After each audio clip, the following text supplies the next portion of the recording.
नताधिकापदुद्धरम् सुरेश्वरं निधीश्वरं गजेश्वरं गणेश्वरं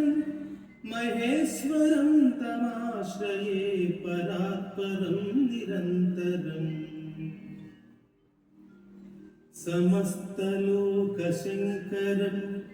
निरस्तदैत्यकुञ्जरं दरेतरोदरं वरं वरे भवक्त्रमक्षरम् कृपाकरं क्षमाकरं मुदाकरं यशस्करं मनस्करं नमस्कृतां नमस्करोमि भास्वरम्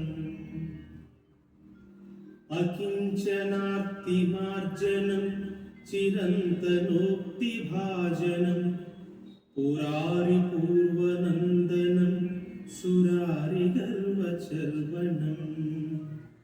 प्रपञ्चनाशभीषणं धनञ्जयादिभूषणं कपोलदानवारणं भजे पुराणवारणम्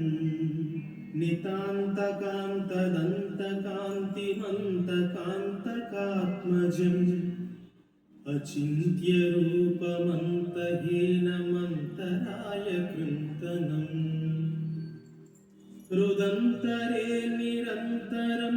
वसन्तमेव योगिनां तमेकदन्तमेव तं विचिन्तयामि सन्ततम् महागणेश पञ्चरत्नमादरेण योऽन्वहम् प्रजल्पति प्रभातकी हृदि स्मरन् गणेश्वरम् अरोगतामदोषतां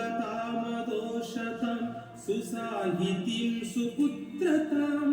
समाहितायुरष्टभूतिमभ्युपैति शुचिरात् इति श्रीमत्शङ्कराचार्यकृत श्रीगणेशपञ्चरत्नस्तोत्रं सम्पूर्णम्।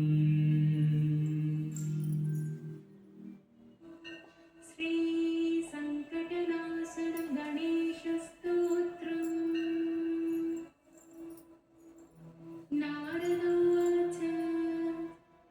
प्रणम्य शिरसा देवं गौरीपुत्रं विनायकम् भक्तावासं स्मरे नित्यमायुष्कामार्थसिद्धये प्रथमं वक्रतुण्डं च एकदन्तं द्वितीयकम् तृतीयं कृष्णपिङ्गाक्षं गजवक्त्रं चतुर्थकम्